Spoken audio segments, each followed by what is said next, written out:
Բարև։ Մադագասկարում տարեկան ուտում են ավելի քան 13,000 լեմուր, ու սա ոչ թե նախորդ դարի գնահատական է, այլ թարմ գիտական հետազոտության տվյալները։ Գիտնականները պարզել են, որ կղզում ծաղկում է այս պրիմատների մսի անօրինական առևտուրը, դառնալով առանցքային սպառնալիքներից մեկը, առանց այն էլ 90%-ով անհետացման եզրին գտնվող ընտանիքի համար։ Մադագասկարում ապրում է լեմուրների ավելի քան 100 տեսակ ու գրեթե բոլորը տառապում են անտառային տարածքների սրընթաց կրճատումից։ Բնական բուսականության հազվագյուտ տարածքներում անտառահատումները շարունակվում են, իսկ վաղուց սահմանված որսի արգելքը չի փրկում իրավիճակը։ Լեմուրների միսը նախկինի նման շարունակում են արդյունահանել, հատկապես աղքատ գյուղական շրջաններում, որտեղ դա հաճախ գոյատևման հարց է։ Սակայն հետազոտողները հայտնաբերել են նաև պահանջարկի մեկ այլ, շատ ավելի տագնապալի աղբյուր։ Խոսքը քաղաքների մասին է։ Մադագասկարի քաղաքներում լեմուրի միսը դելիկատես է համարվում։ Այն մատուցվում է ռեստորաններում, իսկ ապահովված քաղաքացիները այդպիսի խորտիկն ընկալում են որպես մշակութային ինքնության մաս եւ անգամ բուժիչ հատկություններ վերագրում դրան։ Մոնգլերի պետական համալսարանի մասնագետների խումբը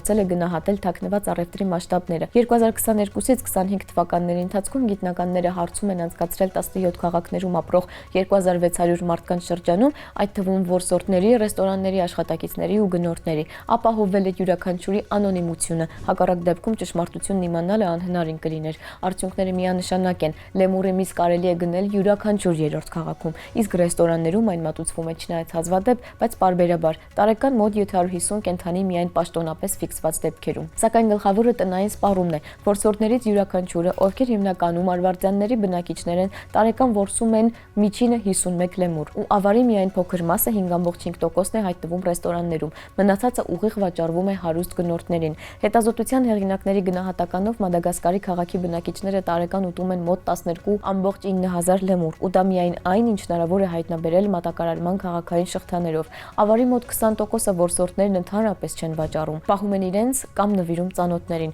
Ու սա նշանակում է, որ պոպուլյացիաներին հասցված իրական վնասը շատ ավելի մեծ է։ Հետազոտողները մանրամասն ուսումնասիրել են նաև այն, թե լեմուրների որ տեսակներն են հիմնական թիրախում։ Բացարձակ առաջատար են էուլեմուր ցեղի սպիտակ լեմուրները, որոնց մասին հայտնել է հարցվածների ավելի քան 90%-ը։ Երկրորդ տեղում են խոշոր վարիները։ Ավելի հազվադեպ հանդիպում են բամբուկի լեմուրներ, ինչպես նաև ինդրի եւ սիֆակ։ Ընդ որում որսորդների համար ընտրությունը սկզբունքային չէ, որսում են այն, ինչ հեշտ է գտնել։ Գնորդները նույնպես ընտրողաբար չեն մոտենում, որքան խոշոր է կենդանին, այնքան թանկ է ու այնքան մեծ է հետաքրքրվածությունը։ Հարցման կարևոր մասը վերաբերել է մոտիվացիային։ Որսորդների համար լեմուրների մսի վաճառքը արագ եւ հարաբերականորեն կայուն եկամուտ է, որն ապահովում է տարեկան եկամտի մոտ 1/3-ը։ Ընդ որում բոլոր հարցվածները խոստովանում են, որ հավանության չեն արժանացնում սեփական վարքագիծը, վախենում են պատժից եւ պատրաստ են հրաժարվել որսորդությունից, եթե հայտնվի իրական այլընտրանք։ Գնորդների մոտ կեսը հայտարարել է, որ կշարունակի ուտել լեմուրի միսը անգամ այն դեպքում, եթե մսի այլ տեսակները ավելի հասանելի դառնան։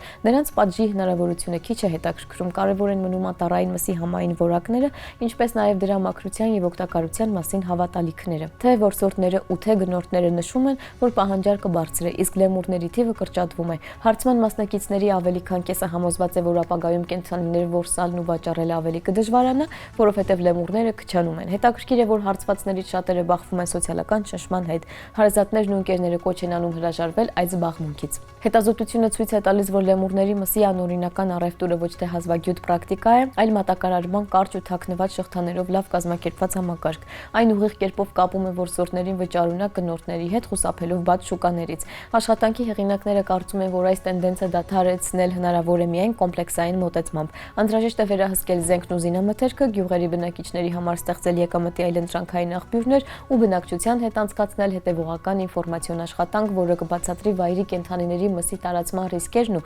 ունիկալ պրիմատների անհետացման սպառնալիքը։ Ու ինչպես շեշտում են հետազոտողները, խնդիրը միայն Մադագասկարով չի սահմանափակվում։ Այլ տարածաշրջաններում, օրինակ Հարավ-Արևելյան Ասիայում, որսագողները տարեկան տեղադրում են տասնյակ հազարավոր պրիմիտիվ թակարդներ։ Միայն Վիետնամի արգելանոցներում 10 տարում հայտնաբերվել է ավելի քան 118,000 նման թակարդ։ Սա ցույց է տալիս, որ վայրի կենդանիների նկատմամբ ճնշումը որսորդության տեսքով գլոբալ խնդիր է, որը պահանջում է ոչ միայն արգելքներ, այլև իրական տնտեսական եւ մշակութային այլընտրանքներ տեղի բնակչության համար։ Հին եգիպտական Թանիս քաղաքում նոր հնագիտական հայտնագործություն է արվել։ Սորբոնի համալսարանի գիտնականները Օսորկոն երկրորդ փարավոնի դամբարանում հայտնաբերել է միանգամից 225 ուշեբտի ծիսական արձանիկ, ու դրանք բոլորը ըստ դրանց վրա առկա գրառումների պատրաստվել են մեկ այլ տիրակալի Շեշոնգ երրորդ փարավոնի համար։ Այս փոքրիկ ֆիգուրները, որոնք խորհրդանշում են անդրշիրիմյան աշխարհում արքայական ծառայողներին, տեղադրված են եղել անանոն սարկոֆագի կողքին, ինչի հետևանքով գտածոն էլ ավելի խորհրդավոր է։ Ամենայն հավանականությամբ Շեշոնգ երրորդը հուղարկավորվել է հենց այստեղ, Օսորկոն երկրորդի դամբարանում։ Չնայած պատմական աղբյուրներն ասում են, որ նա Թանիսում կառուցել է սեփական դամբարանը, սակայն եգիպտագետները հիշեցնում են, որ այդ պաշտոնական դամբարանում հնագետները հայտնաբերել են Շեշոնգ չորրորդի անունով արտեֆակտներ։ Դա ստիպում է հետազոտողներին մտածել, որ ավելի ուշ արքան կարող էր զբաղեցրած լինել ուրիշի դամբարանը, իսկ նախորդի մասունքները տեղափոխել։ Նոր գտածում ոչ միայն օգնում է ճշգրտել Թանիսյան նեկրոպոլիսի ժամանակագրությունը, այլև ցույց է տալիս 22-րդ դինաստիայի փարավոնների քաղաքականությունը կապված ուղարկավորման հետ։ Իսկ հիմա գիտական անեկդոտ։ Մի օր հանդիպում են ֆիզիկոսն ու մաթեմատիկոսը։ Ֆիզիկոսը հարցնում է. «Լսիր, ինչու են գնացքի անիվները շրջանաձև, բայց երբ գնացքը շարժվում է, դրանք շխշխկում են»։ Ամեն ինչ պարզ է, պատասխանում է մաթեմատիկոսը։ Շրջանի բանաձևը πr քառակուսի է, հենց այդ քառակուսին էլ շխշխկում է։ Իսկ այսօրվա համար այսքանը, կհանդիպենք։